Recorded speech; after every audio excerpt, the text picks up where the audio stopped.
Ngayon, makikita ninyo kung gaano kagaling si Cayetano. Bakit? Kung pinagbotohan yung motion ni Bato na i-dismiss yung impeachment, malamang matatalo siya. Kasi nga, kahit tama naman yung argumento ni Villanueva na hindi pwede. Wala yan sa ating parang rules o batas. We cannot dismiss an impeachment complaint. The only thing that we can do is pumasok muna tayo doon, imbis gawin nating court na kagad, kung mag-convene, yung tinatawag nilang convene, tanggapin natin yung impeachment, tapos agad sabihin natin na hindi guilty si VP Sara Duterte. Kaya lang, ang pangit naman tignan nun. Halatang kumampi ang Senado nun. Tama, mali. Ganun ang dating eh. So, maraming sabi, wag naman natin i-dismiss. Kasi pag dinismiss natin yan, parang tayo mismo hindi sumunod sa rules. At isa pa, sa bibig na mismo ng presiding officer na si Chis Escudero, ayaw din niya ng dismissal. So, alam ni Cayetano, nakita niya, nabasa niya kaagad bilang abogado. Sandali. Medyo alanganin ito. Alanganin ito yung technique na i-dismiss kagad. Kaya, compromise tayo. Huwag nating i-dismiss. Sabi niya kay Bato, di ba? Mas mahihirapan tanggapin niya ng mga senador na i-dismiss kagad natin. Di ba? Ang magandang gawin natin, questionin natin yung pag-transmit dito ng impeachment complaint. Hindi natin i-dismiss, isosoli natin sa kanila at pagpapaliwanagin natin sila. So ngayon, yung ibang mga senador, kaya nga magtataka ka, bakit 5 lang ang tumutol? Yung iba na kahit kaalyado ni Marcos ay sumang-ayon doon sa proposal ni Cayetano na i-remand o ibalik o i-return. Huwag na natin kasing pahirapan eh. Ito kasing si Coco, ang daming alam sa term eh. Papakita ko sa inyo ha, kung anong klaseng kalokohan ito ni Coco Pimentel. Isusuplakin natin to kahit abogado to. Hindi, walang biro kasi bakit? Sinasabi niya, iba daw yung remand, iba daw yung return, pareho lang din daw yon ng dismissal. Okay? Kasi sinabi ni Cayetano yung salitang return eh. O, kita nyo na, isosoli nyo, ayaw nyo. Dinismiss nyo na yan. Ito ipapanood ko sa inyo. Yan yung sinabi ni Pimentel. Before acting on the motion of Senator Judge De La Rosa, Senator Judge Pimentel, you may proceed, sir. Yes, Mr. President. So, meron na palang properly stated motion. Medyo mahaba-haba din yun. And, Senator Cayetano, I believe, stated it earlier. yes, the word is return. So, sabi ko nga, kung ang synonym ng forthwith ay immediate, may synonym din po ang dismiss. Yan po ay remand at saka return. Lalo na kung makita natin that the return is not necessary to achieve the goals of the Senate President. Let's just do what the Supreme Court does when it has a case. Let's issue an advisory. Okay. Bigyan natin ng summons para kay impeached officer. Mag-advisory tayo sa House Panel of... Ito ipapakita natin. Una, sinasabi niya na ang forthwith at immediate ay pareho lang daw. Okay? Ito, ipapakita ko sa inyo, hindi po pareho yan. Para lang amang po sa kaalaman natin. Kasi dito, ipapakita natin kung gaano, ayoko naman sabihin tanga, di ba? Hindi naman maganda sabihin sa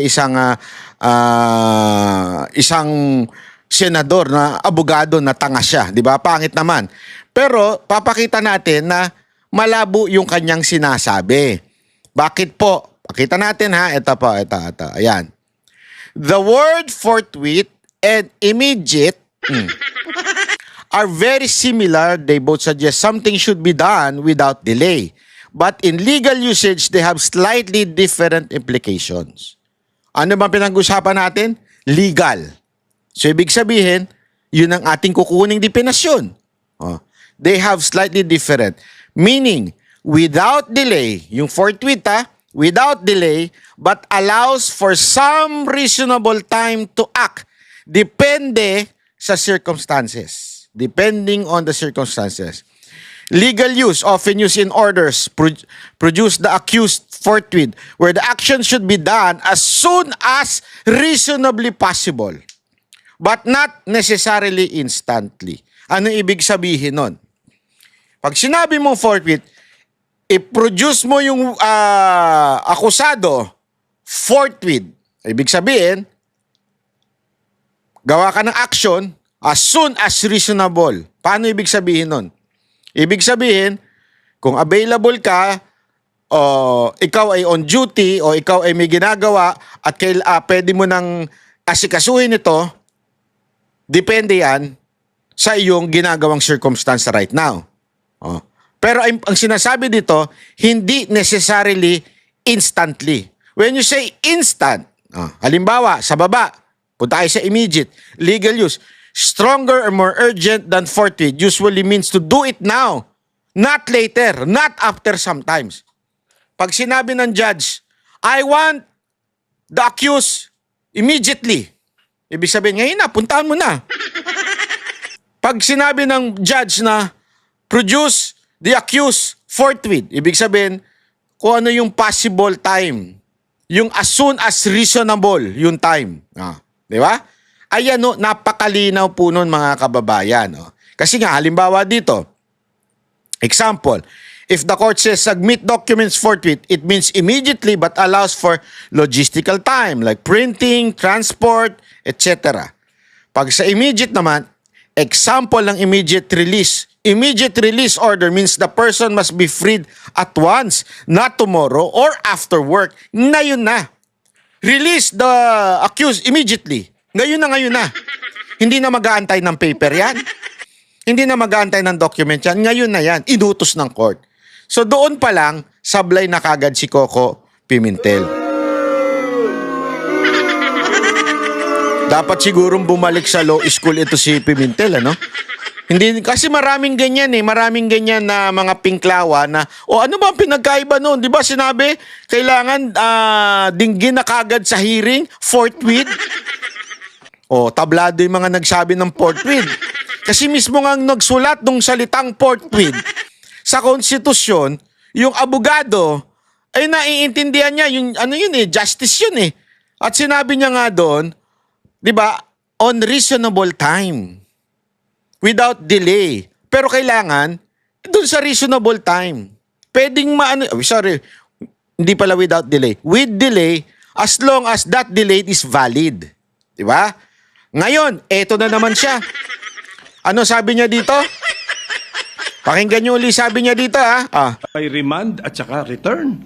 Lalo na kung makita natin that the return is not motion. Medyo mahaba-haba din yun. And, Senator Cayetano, I believe, stated it earlier. yes, and the word is return. So, sabi ko nga, kung ang synonym ng forthwith ay immediate, may synonym din po ang dismiss. Yan po ay remand at saka return.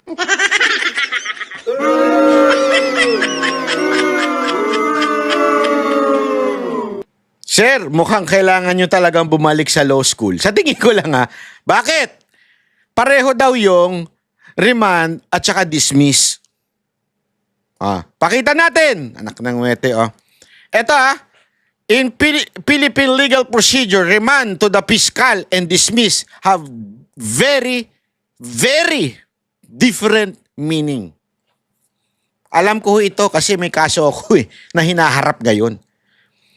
Pag sinabi mong remand to the fiscal, ibalik. Kasi tandaan ninyo ang parang tumayong fiscal dito ay yung Kamara. Sila yung nagsabi na may somehow probable cause yung impeachment, kaya in-impeach nila si VP Sara Duterte. Okay? So ibig sabihin, sa kanila ipinasa, At sinabi nila, oo nga, eto nga, dapat impeach si VP Sara Duterte. So, pinasa nila ngayon sa court, which is the Senate. Ano ibig sabihin nito? Sa legal term, this means the court is sending the case back to the office of the prosecutor. So, sa lengguwahe ng impeachment, the Senate is sending the impeachment complaint saan? Sa House of Representatives for further investigation. It does not mean the case is over. Purpose, usually done when the judge, in this particular case, the Senate, finds the case needs more evidence or clarification. O di ba ano bang hinihingi ng mga senador? Clarification. Saan? Doon sa di umanong hindi nila pagsunod ng due process. O, before proceeding. Nagigets nyo? So, isosole para i-clarify nila yung issue bakit sila tumalon sa pang-apat na impeachment. Next step, the fiscal may reinvestigate and possibly refile the case if they find merit. Status, the case is temporarily held or withdrawn from court, not permanently dismissed. So, ibig sabihin, malayo. Gago! Mr. Kiko Pangilinan. Ay, Coco pala. Kiko ka ng Kiko. Coco Pangilinan. Ay, Coco Pimentel. Ang gulo nyo kasi, pareho na kayo ng utak eh. Oh. Ano daw ba ang ibig sabihin ng dismiss? This means the case is formally terminated by the court. Either with prejudice, cannot be refiled. Without prejudice, can be refiled. Reason, lack of evidence, procedural defect, violation of the rights of the accused. Status, the case is closed, at least for now. Ang linaw po nun, Mr. Coco Pimentel.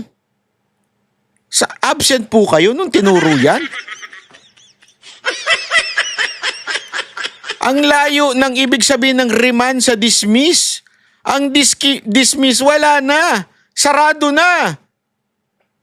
Pwede kang umapil. Saan? Sa Court of Appeals. O pero doon, sarado na doon sa korte na yun, sa RTC. Parang hindi ka abogado. Hindi kasi ako, alam nyo kung bakit ko to kabisado, kahit pa paano. Kasi nga may hinaharap ako eh. Hindi ko na lang sasabihin kung anong particular case. May mga case akong na-dismiss na. Hindi na sabi ng court, walang kwenta to. Meron akong kasong ganun. Oh. Kayon, anong ibig sabihin nun? Hindi na ako pwedeng sampahan with the same case. Okay? Ibang case, maghanap sila. Hindi, ibig sabihin, the same case, hindi na pwede. Pero, yung isang natalo na na-dismiss, siya po ay nag-appeal sa Court of Appeals. Pero sa RTC, klaro na yun. Sarado na, talo na. Gets nyo? Hindi na siya pwede doon. Talo na siya doon.